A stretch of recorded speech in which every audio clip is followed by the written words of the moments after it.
As a critical source of food, jobs, and environmental solutions, aquaculture plays a vital role in feeding the world sustainably. But with great potential comes great responsibility. In today's episode, we'll address one of the major challenges that threatens its sustainability. We'll uncover the hidden issue of ghost farms, abandoned fish farms polluting our oceans, and organizations like Healthy Seas are working to clean up over 150 affected sites. Stay tuned as we discuss how policies and enforcement should improve to ensure that the aquaculture industry can thrive while protecting our planet and maximize its potential for future generations. Let's start the show. Hey everybody, welcome back to another exciting episode of the How to Protect the Ocean podcast. I'm your host, Andrew Lewin, and this is the podcast where you find out what's happening with the ocean, how you can speak up for the ocean, and what you can do to live for a better ocean by taking action. If you're new to this is a podcast, like I said, we find out everything about the ocean. If you want to find out more information, you can go to speakupforblue.com, our website, check out all the podcast episodes, all the YouTube shows, everything that we have. We have other podcasts up there like Beyond Jaws and Aquadocs and Fancy Scientists. We have a lot of episodes out there, a lot of content for you to find out more about the ocean, more about wildlife, and get yourself educated and made more aware of how you can protect the planet. You can also get our newsletter direct to your inbox Monday to Fridays at 8 a.m. Just go to speakupforblue.com/newsletter to sign up. That's speakupforblue.com/newsletter to sign up. Now, let's talk about the episode. We're going to be talking about ghost farms. About 6 months ago, I interviewed the executive director of Healthy Seas, Veronica Mikos, who was on the podcast to talk about a recent ghost farm that they helped clean up. They created a trailer for it. They created a YouTube video for it. And it was something that inspired me to do another episode on. I did a full interview, and you can check out the audio podcast on our podcast back. I'll link to it in the show notes and in the description. But I wanted to cut up the interview a little bit and just show some of the stuff that they've been doing. The organization was very nice, and they lent me and allowed me to show some of the stuff you've already seen. Some of the footage that they took showing how they cleaned up and what they needed to clean up these sites. This is one of those episodes that I've been wanting to do for a long time. I wanted to bring you, so I'm super excited to be doing this. The first thing you need to know is that this episode is going to be different than my normal structure of the podcast. I'm going to be cutting in and out of an interview and some of the interviews that they took throughout the process of cleaning up a ghost farm near the island of Ithaca, as well as some interviews they did and some other footage they've done in the past. At the time of the interview that I did, they had cleaned up 2 ghost farms, but they've done more since then. We'll be sharing updates in the future about their progress. But the key thing that you need to know is that ghost farms are a problem, especially in Greece. There have been 150 sites identified that need to be cleaned up. One of the sites that they cleaned up in 2024 had over 40 tons of plastic cleaned up. Marine debris, all sorts, including fish nets, including pipes, including the plastics and polystyrene that are used to float the pipes so that they stay at the surface of the area. There was so much to clean up that these cleanups cost a ton of money. Each of these cleanups are different in terms of how much the cost is going to be. Some of the costs that they've had is basically ranging from 100 to 200,000 euros. Think about that. 100 to 200,000 euros just to clean up a site. And they all differ because of where they're situated. There are some places where the fish farms are located down like a valley into the ocean, like into a bay, but they have to bring these big machines down a side of a hill. So you need to have the right equipment to do that. It's hard to access the actual site just from the people, the people power that it takes. Sometimes the nets are buried on the ground, like underneath the ground. There's just little pieces that they're trying to pull off just to get access to the nets that are there that could pose problems for years and years to come. Imagine that effect in an area over and over and over again, 150 times. This is the problem that's identified. And it's really interesting in how this all came about. But the first thing I want to introduce you to Veronica Mikos. I'm Veronica from Healthy Seas, director of the foundation, and already since 11 years we've been focusing on plastic pollutions, more specifically ghost nets in the seas and oceans. Healthy Seas started off as an organization that cleans up marine debris. There are so many different types of marine debris that you can clean up. And the way Healthy Seas is built, it's built based on divers, volunteers that go in and actually clean up marine debris, whether it's been like a scuba diver that goes down and is just doing a pleasure dive and just cleans up marine debris as they see it. I've seen in firsthand, I've seen divers like take out fishing nets, like cut out fishing nets from reefs and certain things like that. This is like more dedicated. They identify areas where there's lots of marine debris and they go for it. So that's how the organization was built. Now, how did they come across ghost farms? Because they didn't know about ghost farms. Not many people knew about ghost farms. How did they come about it? I'll let Veronica tell you. So we've been in Greece in 2020, setting up a project in COVID times, which was not easy at all. No, I can imagine. And we cleaned up one of the biggest submarines of the Second World War from ghost nets.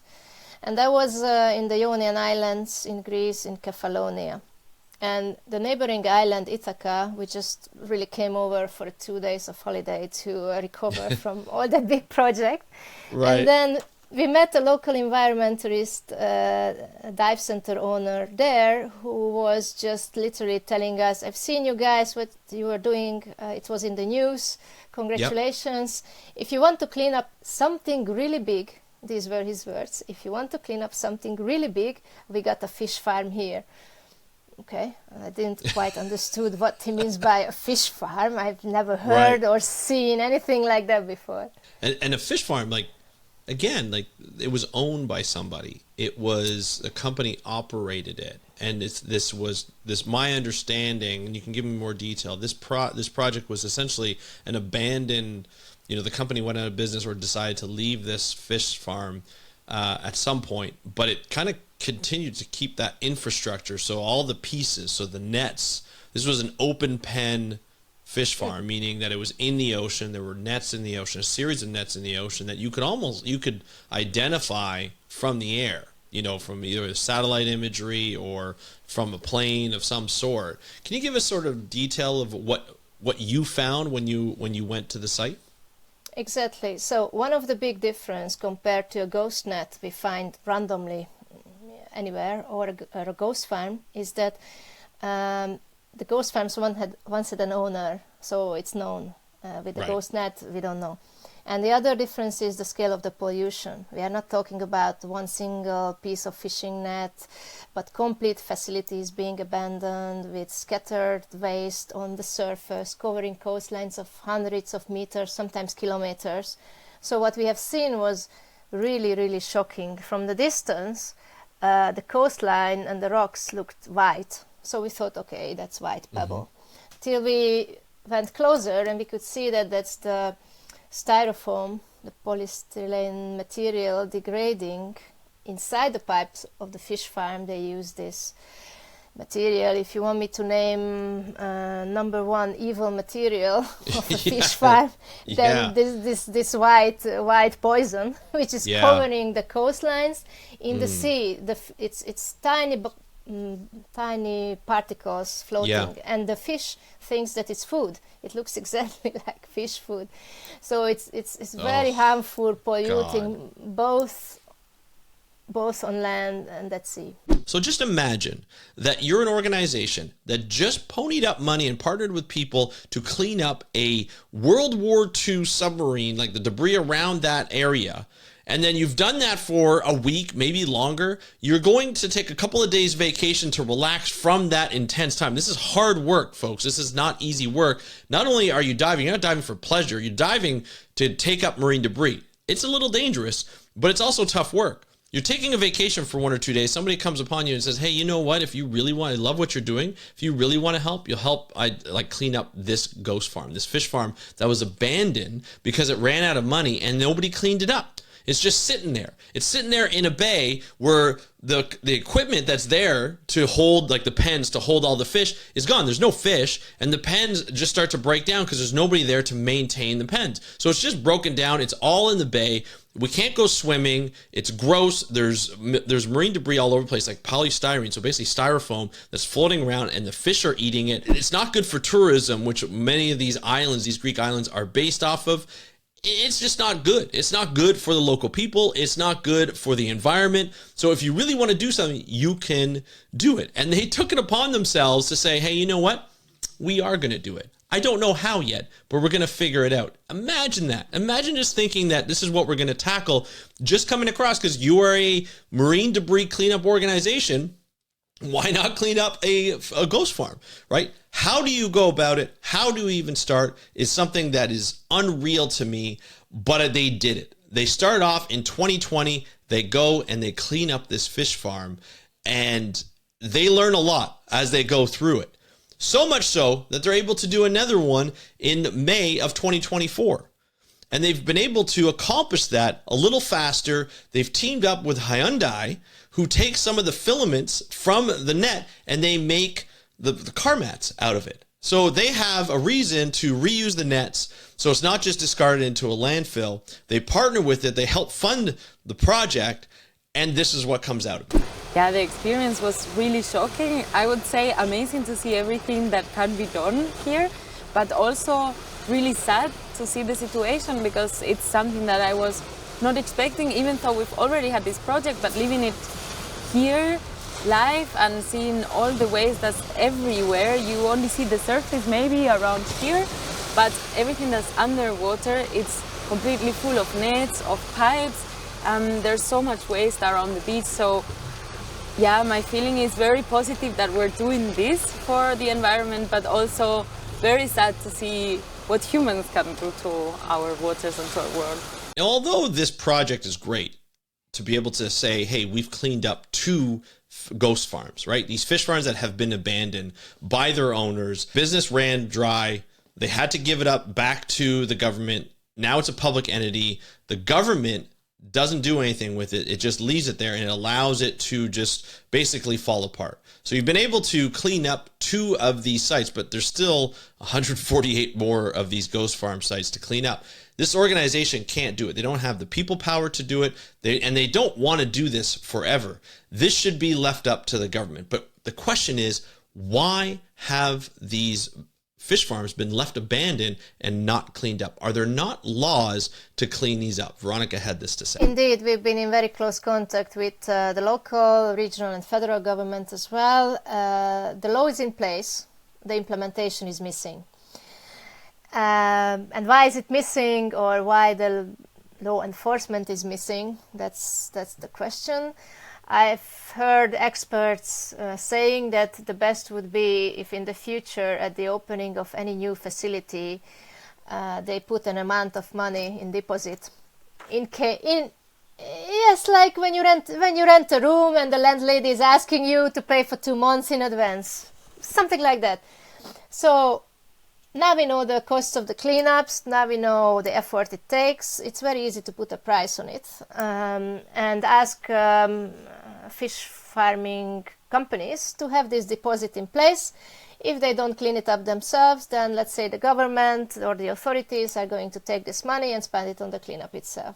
It sounds easy in theory, but why not? I did do a little digging in terms of some of the laws that are around. And there are laws that are built into environmental protection. They're built into aquaculture development legislation. They're built into code of conduct and voluntary standards, but none, and even a spatial planning framework, but none of them have the wording or the policies to actually clean up the fish farms when they're done. You would think that businesses would just do it voluntarily. If they don't continue to farm fish in these areas, that they would just like, okay, we're done, let's clean it up. No, they just wash their hands and they just say, hey, we're just going to leave it here. One, they may not have the money to clean it up. It's expensive to do this. Like I said, 100 to 200,000 in and around that time, depending on where it's located and how hard it is to access.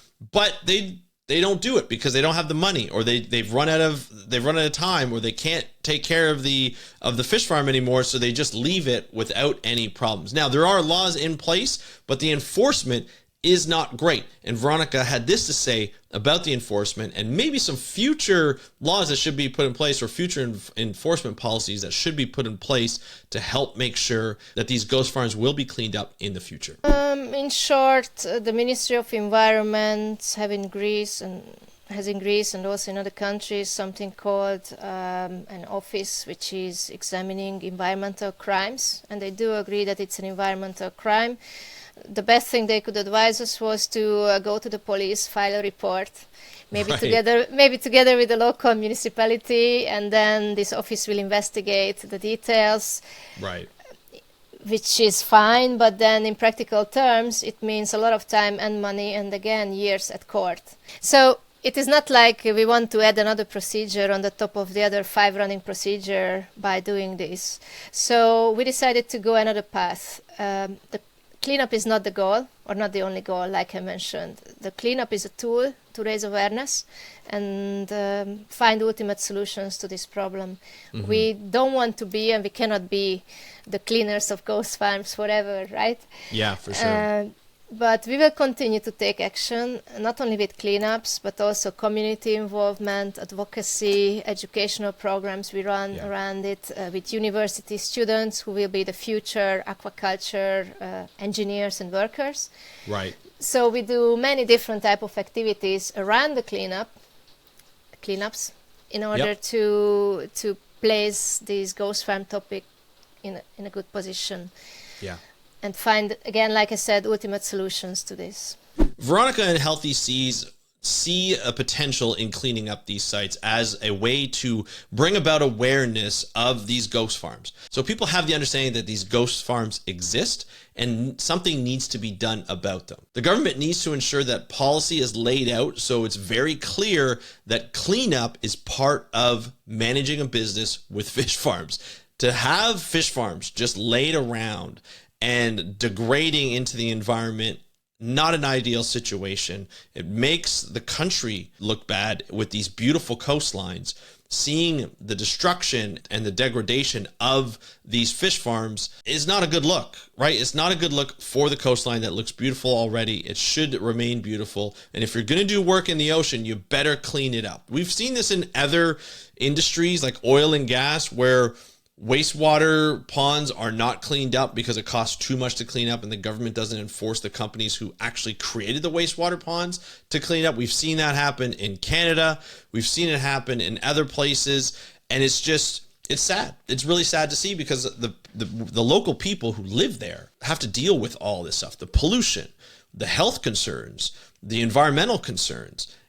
This is never a good look. If you are going to start a business where you are using natural resources or using some part of the environment, you should, and this is, I can't even believe I have to say this, you should have to have the responsibility to clean it up. Not only from a law perspective, but from an ethical perspective. But this just goes to show how some businesses and some people just act, and that it is more about the money and the profit than it is about the cleanup and the effect on local people. This is why it's so important to include local people in the creation or in the talks and discussions when something like a fish farm goes into a local area, because people need to be made aware of what happens. And hopefully this video, as well as the videos that Healthy Seas have put together in a very, very great way, I'll link to those in the show notes and the description.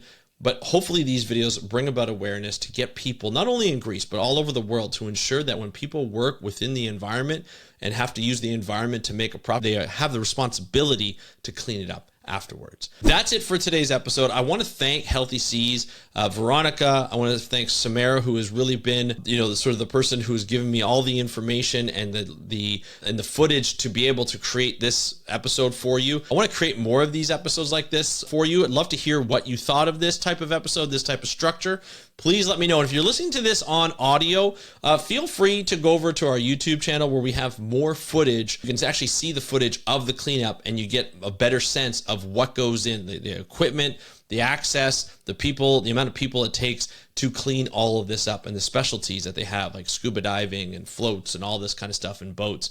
It's expensive. It's a lot of people, and I would thank the people who are doing this type of work, that are working with Healthy Seas to doing this. I want to thank Hyundai for helping out as well and help to fund the project and partner on the project. I just want to thank you for listening and spreading this video around, making sure people see what is happening in Greece, and I'm sure this is other places as well. And I want to thank the government of Greece to be able to work with Healthy Seas to put in more policies that will help clean up these ghost farms. Thank you very much for joining me on this episode. If you want to DM me, you can do so at How to Protect the Ocean on Instagram. And of course, don't forget to subscribe and hit that notification bell to have more of these episodes coming right to you on your YouTube channel.